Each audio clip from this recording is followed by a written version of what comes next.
Ignite the spark with Dr. Angella's light.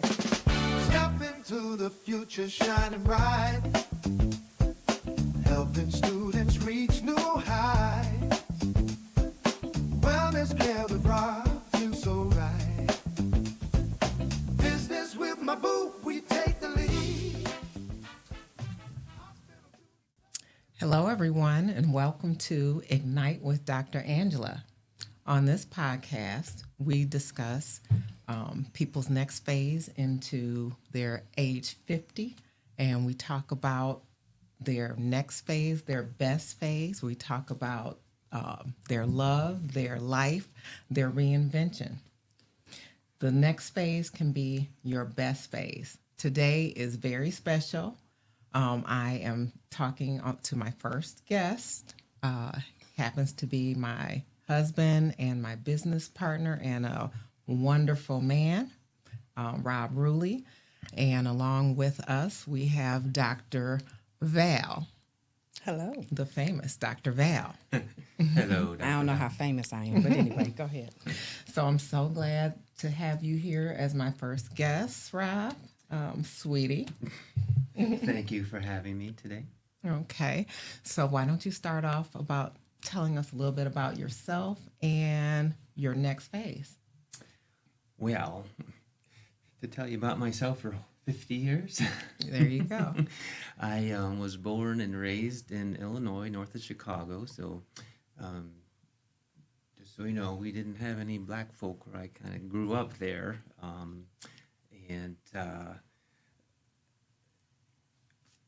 I moved to Wisconsin for 2 years again, and was not any black people where I grew up there. The closest thing we had was horses and cows to that. But moved back to Illinois again about the age of 10 and got interested in baseball. Ended up going to Illinois State for a while in school. Did play some college baseball and watched some shows on TV. I remember back at the Cosby Show, and that's when I started noticing, like the Felicia Rashad and Mrs. Huxtable and Lisa Bonet, and like, wow, they're looking pretty good. Right? I was going to ask you, Rob, you said there was no black people in Chicago. How you end up with a beautiful black wife? But anyway, I know. That might be another show, but go ahead. Yeah, so it kind of piqued my interest watching some TV shows. Right. So I go away to school and kind of same thing, interested in that. Moved back home, ended up working and doing construction and some learning cabinet making, and married a girl from South America. At the time, I was actually going to nursing school and learning, a field in medicine. And so we got married and moved here to Toledo in 1996. So I was kind of embarking on my nursing career at that point and had 2 kids with her. After about 4 years of nursing, I wanted to kind of go back to my roots in woodworking and construction, so I started opening up my own business at the same time. Nice. And did that for, about, 4, 5, 6 years. And then I found another passion that I was interested in, and that was in golf teaching. Played golf a lot, decided to actually go to school, became a professional golf teacher. Now, Rob, wait a minute. Hold it. I know you like to bowl.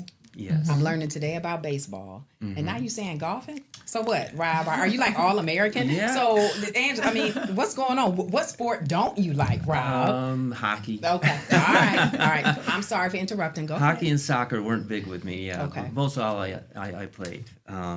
It was, pretty good at them. I was hoping to be a professional baseball player, but that didn't, work out from where I was kind of grew up. And, Sure. And injuries and things like that. But so I did become a golf teacher. I even invented my own golf training aid. I wrote my own patent, which was issued a provisional patent by the U.S. government. Little known secrets. So, yeah, a lot of things going on there. So let's fast forward now to the new chapter, right? So 2019. Tell us about your new phase. My new phase started in 2019. I had been married for 19 years, but at this point I was divorced for about 5 or 6.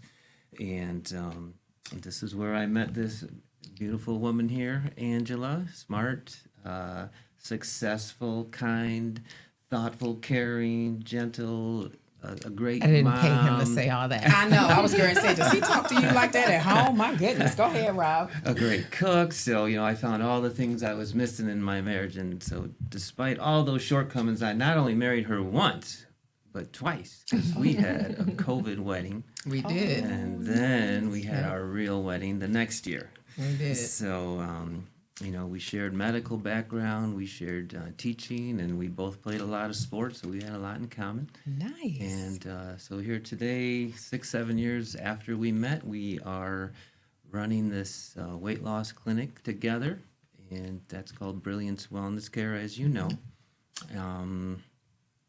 And just basically sharing our lives after 50 at this point. Yeah. So, Rob, tell me what you like most about your new phase and what you like least about it. Okay. Another big question here. Of course, one of my best things is that I did meet her and sharing my life with her now. Doing the things that, we like to do and looking forward to our retirement and future. We have dreams to fill, hopefully, and we're going to accomplish those together. Sure. And just being more stable in life, I think, is another thing that I really enjoy at this time of my life. When you're younger, you think you know what you're doing, but really, you don't, and you don't realize it. So I think now we can say, that I do. The things that I don't like so much, was that the question? What do you like least about what this I phase? like least. Okay. I wish I could take what I knew 20 years ago, knowledge and experience, and apply that and kind of go back. Sure. Right? And feel like I didn't maybe waste years and time. But of course, we can't do that. So we're just going to, move forward and try our best. I don't like the fact being, so athletic and stuff my whole life that father time and age, has kind of crept in, and you get those arthritic pains and conditions, and You actually had a couple surgeries. Yes, 2 neck surgeries in the last year or so, which has kind of really put a damper, on my mental well-being, not just physical. Because, Sure. I'm thinking like, man, I can't do the things, that I used to. I'm going to try, right? But Right. I know it's just not quite possible. And, kind of brings in the fact that you got to realize that we are not immortal at this time, right? Right. I see my parents getting sick as they're nearing 80 or so. And, I don't want to sound like the Grim Reaper, but I know, Dr. Val, you call me kind of a realist. Man, and come on. Right. I'm gonna give you a positive spin. Rob, let me just jump in here for a minute. As you are talking about your next phase, you got Dr. Angela over here just grinning.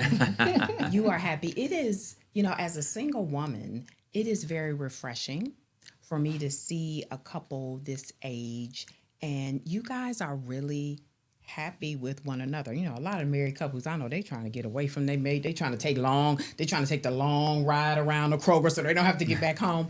And it seems like you guys really get a fulfillment in life by spending the quality time, but also working together.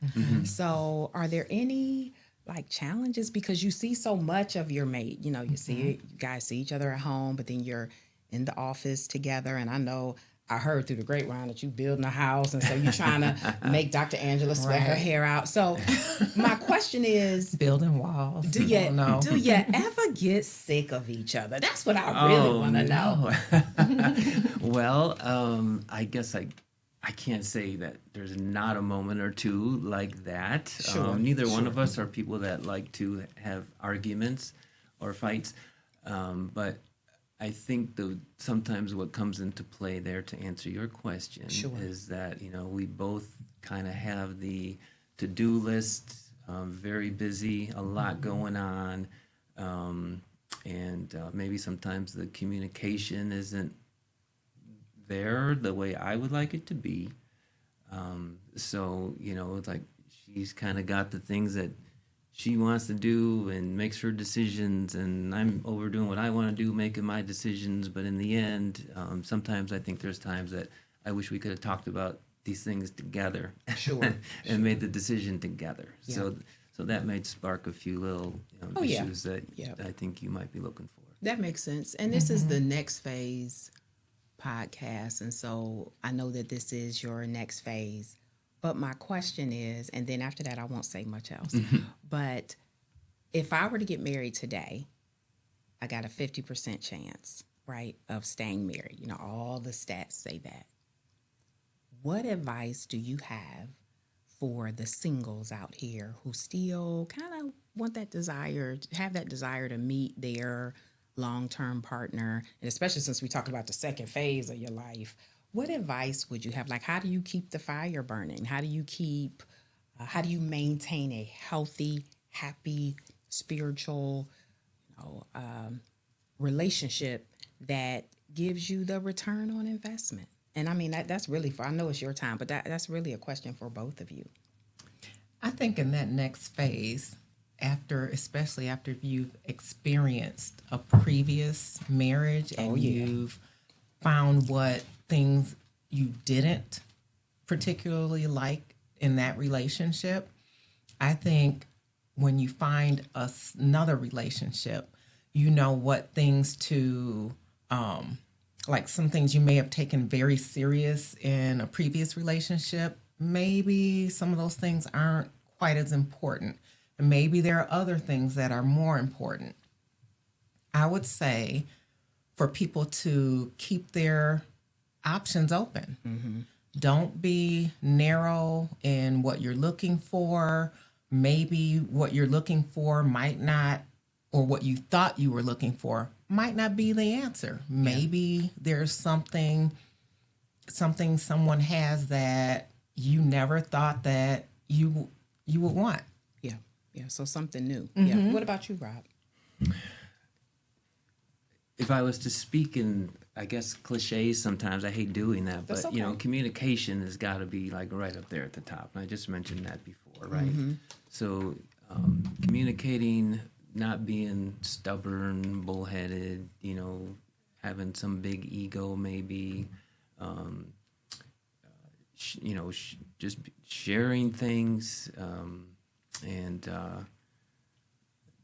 just not, worrying about the smalls. Don't sweat the small stuff. Yeah, give and take, another cliche. With that. Right, I right, definitely right. agree with Don't that. sweat the Yep. small stuff. That's Yeah. good stuff. Okay, back to our regularly scheduled questions. Go ahead, Dr. Angela. So, what obstacles would you say you've had in your second phase? Obstacles. I would say obstacles would be, I can be a little bit, what's the Rigid? word? Type A. Yeah, a little bit impatient, I think is the word that I was looking for. Again, being limited in my abilities physically is an obstacle at this point. Not being able to do the things that I want to do or think I should still be able to do, because some days I feel okay, and, Sure. and then when I go to like kneel or squat down, like, darn, I can't even hardly get up without hurting today, Yet somehow he figures a way to get it done. Right.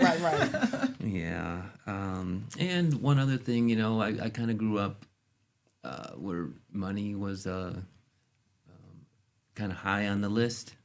It's not so much for her, but it just always was for me. And, having that limited income and always worrying about, being able to afford things and get the things that you want, it was kind of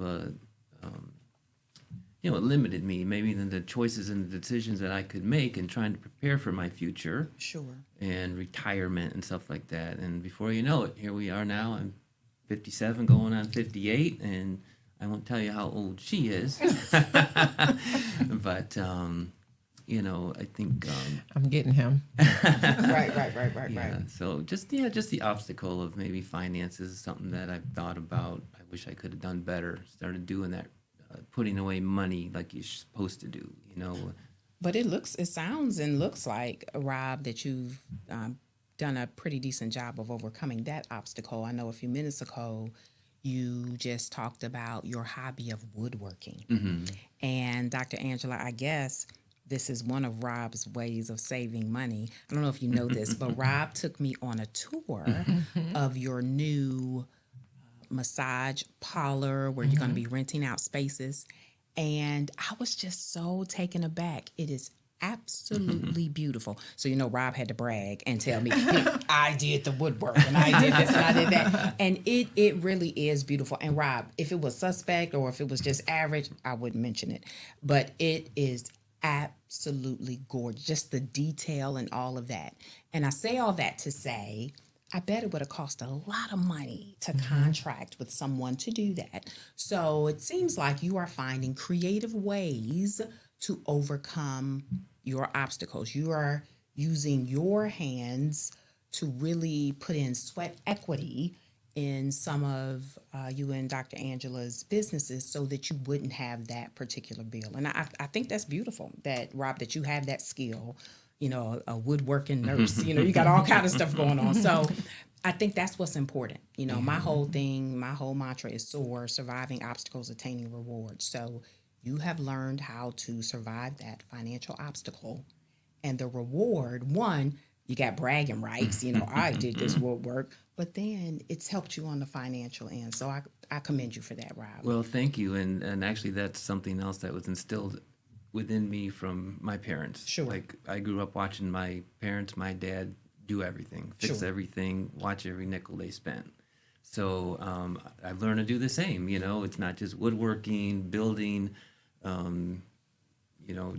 Fixing my brakes. Yeah, I mean, if I can do it and fix it, I'll do it. Right. It's automobiles, electrical, plumbing, air conditioning, heating, the yard work. I mean, anything and everything I can do. Yeah, Yep. I'm going to do it myself. Sounds like you found that role. That is great. And embracing that role. Right. So what advice would you give to someone who's going into their next phase? I would say to don't wait. Get started on today because you never know what tomorrow is going to bring. Don't keep making excuses. Do what it takes to fulfill your dream, and don't go out with any regrets. Okay. I love that. I do. That's good advice. Yeah. That's very good advice. Thank you. Okay. Do you have any closing remarks, Rob? I would think that I would just again say, if you have dreams, don't give up on them ever. Yeah. It's never too late. Your journey is your journey. Don't let it be what you think somebody else has that you want. Make it yours. What if somebody is in their next phase after 50 and they're trying to decide, okay, I want to do this new thing now, and they're a little bit fearful? What advice would you, because I hear you, go after your dreams, do that, but what advice would you share with them to encourage them to do the things that you are telling them to do? Do your research. And Good answer. Good if it's answer, Rob. If it's something that you really feel that you want to do from the inside, figure it out. Jump in with 2 feet. And again, don't make excuses. Don't give up. Just keep driving towards that end goal. And, Fantastic. That sounds last like thing some I would good say. advice. Oh, sorry. No, that sounds like good advice. Last thing I was going to say as far as a closing remark is just to, make sure you enjoy your time here with your friends and family because, again, maybe a cliche, but to me, it's true, 100%. Like, that's more important than pretty much anything because, the money sure is nice to have if you have it, but if you don't have friends and family and people around you, then you're probably not going to be very happy. I don't like to be alone, so that's why I've always kind of seeked out, having somebody to share my life with. Nice. Nice. Very nice. Okay. All right. All right. Well, thank you, Rob, for coming, being my first guest, and just so special to have my husband and business partner here as my first guest. And thank you, Dr. Val, for joining in with us.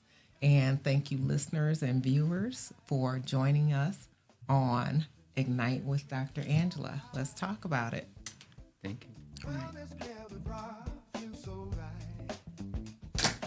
Business with my boo, we take the lead. Hospital beauty service.